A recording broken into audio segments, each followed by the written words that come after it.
खट्टा खाने वाली चुड़ैल। रात को अचानक राधिका मौसी को किचन से कुछ गिरने की आवाज आई। उन्होंने बाहर निकल के देखा तो किचन में उन्हें कोई सफेद साड़ी में दिखा। वो चीख पड़ी, भगवान, आलतू जलाल तू आई भला को टाल तू, आलतू जलाल तू आई भला को टाल तू। राधिका मौसी को चीखते सुनकर श्रवण बाहर आता है भागते हुए। अरे माँ, क्या हुआ? क्या देख लिया? दादी माँ आ गई क्या सपने में? अरे बेटा, रसोड़े में देख तो कौन है? श्रवण रसोड़ी में झांक कर देखता है और उसे कोई नहीं दिखता अंदर। अब रसोड़ी में तो कोई नहीं है माँ। कोई सफेद साड़ी में नहीं है क्या? नहीं माँ, कोई भी नहीं है। चिल्लम चिल्ली की आवाज सुनकर काजल भी वहां आ जाती है। अब क्या हो गया माँ जी? अरे बेटा, रसोड़े में एक चुड़ैल थी सफेद साड़ी में। अरे क्या कर रही थी वो अंदर? अरे बताया नहीं, कल आएगी ना तो पूछ लूंगी। चुड़ैल जी, आपका क्या प्लान है? माँ जी, रात बहुत हो गई है, आपने कोई बुरा सपना देखा होगा, चलिए सो जाइए। राधिका मौसी सोने तो चली जाती है पर उनको रात भर नींद ही नहीं आती। वो कुछ भी उलझुल बातें सोचने लगती है। कहीं चुड़ैल की वजह से तो घर में टेंशन नहीं हो रहा, कहीं उसी की वजह से तो वो दादी नहीं बन पा रही। सुबह जब राधिका मौसी रसोड़े में छानबीन करती है तो पाती है कि नींबू का अचार गायब है। चुड़ैल नींबू का अचार ले गई, मुझे तो ठीक नहीं लग रहा कुछ। चुड़ैल को भी पता है कि जिंदगी का असली मजा तो खट्टे में ही है। राधिका मौसी झट से श्रवण को फोन कर देती है। बेटा, मुझे समस्या समझ में आ गई है, हमें एक तांत्रिक की जरूरत है। अरे क्या बोल रही हो माँ, तांत्रिक की क्या जरूरत है? आप पूजा पाठ तो कर ही रही हो ना। आलतू जलालतू मंत्र सारे फालतू जैसे कुछ मंत्र पढ़ो, चली जाएगी अपने आप चुड़ैल। अरे नहीं बेटा, कभी चुड़ैल को कम नहीं समझते। अरे तुझे पता भी नहीं चलेगा कि कभी वो छल करके काजल की जगह घर की बहू खुद बन जाएगी।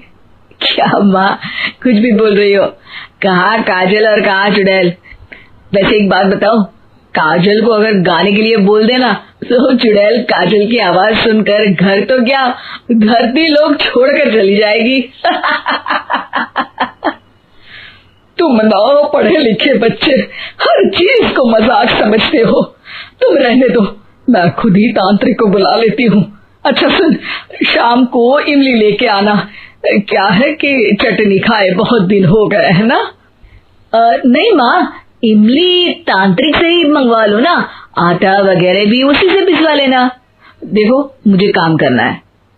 श्रवण रात को कई तरह की सब्जियों के साथ माँ के कहने पे चटनी के लिए इमली भी ले आया था, लेकिन राधिका मौसी के दिमाग में अलग ही फिल्म चल रही थी। उन्हें अब सिर्फ शक ही नहीं यकीन होने लगा था कि शायद चुड़ैल ने श्रवण पर अपना जाल बिछा दिया था, जिस वजह से श्रवण उनकी बात ही नहीं मान रहा था। पर कोई नहीं, आने वाली रात में राधिका मौसी खुद तैयार हो गई चुड़ैल को पकड़ने के लिए।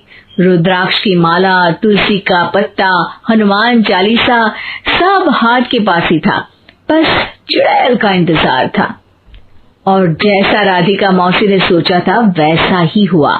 वो चुड़ैल उस रात भी आई, पर वो राधिका मौसी से तेज निकली और राधिका मौसी के उससे पकड़ने के पहले ही वो भाग खड़ी हुई।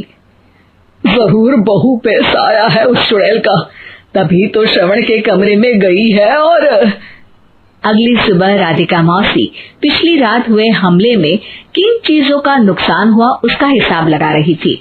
उनके खेमे से एक आम के अचार की शीशी भी गायब हो चुकी थी और वो इमली भी जो कल श्रवण लेकर आया था। राधिका मौसी इस बारे में सोच ही रही थी कि श्रवण जल्दी से रसोड़े में आकर दवाइयों की पोटली ढूंढने लगता है। अरे बेटा, क्या हो गया? अब माँ, वो काजल की तबीयत खराब है, बहुत घबराहट हो रही है उसे। हे भगवान, मैंने पहले ही कहा था कि तांत्रिक को बुला लेते हैं, पर नहीं। अब देखो, उस चुड़ैल ने काजल को अपने वश में करना शुरू भी कर दिया है। हालांकि श्रवण भूतों में विश्वास नहीं करता था, पर अब वो भी डर जाता है। और राजी हो जाता है एक तांत्रिक को बुलाने के लिए।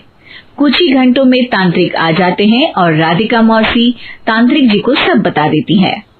घर संकट, घर घर संकट, चुड़ैल को मारू जोर चाकट, ओम भट स्वाहा खटखा के आहा। अरे ये क्या मंत्र है? मेरे खुद के ओरिजिनल मंत्र है, कल रात को ही लिखे हैं, अच्छे लगे तो दाद चाहूंगा। एक और मंत्र सुनो। अर्ज किया है आब्राकडाब्रा, दिल्ली बम्बई आगरा, चंदा मामा सोरले सुरन मामू जारा। ये मंत्र है? अरे कोई 40 वाली सा पढ़ो ना। वक्त कम है, 40 नहीं पड़ेंगे, 20-25 में काम चलाना पड़ेगा। अलग निरंजन जाके लंदन, मुफ्त का मंजान घिस मेरे लंदन।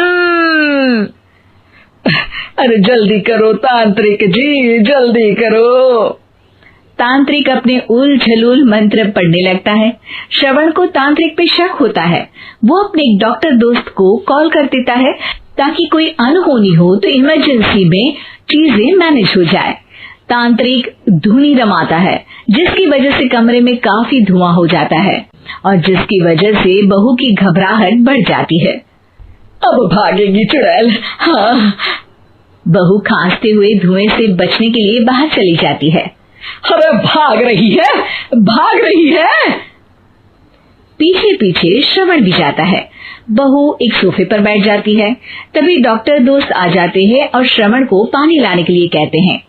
थोड़े चेकअप के बाद डॉक्टर कहते हैं, मेरे हिसाब से जाप का काम पूरा हो गया है। क्या मतलब? अरे कुछ भी नहीं माँ, कोई चुड़ैल नहीं है, खुशखबरी है, अब दादी बनने वाली है। मगर वो सब अचार के डब्बे।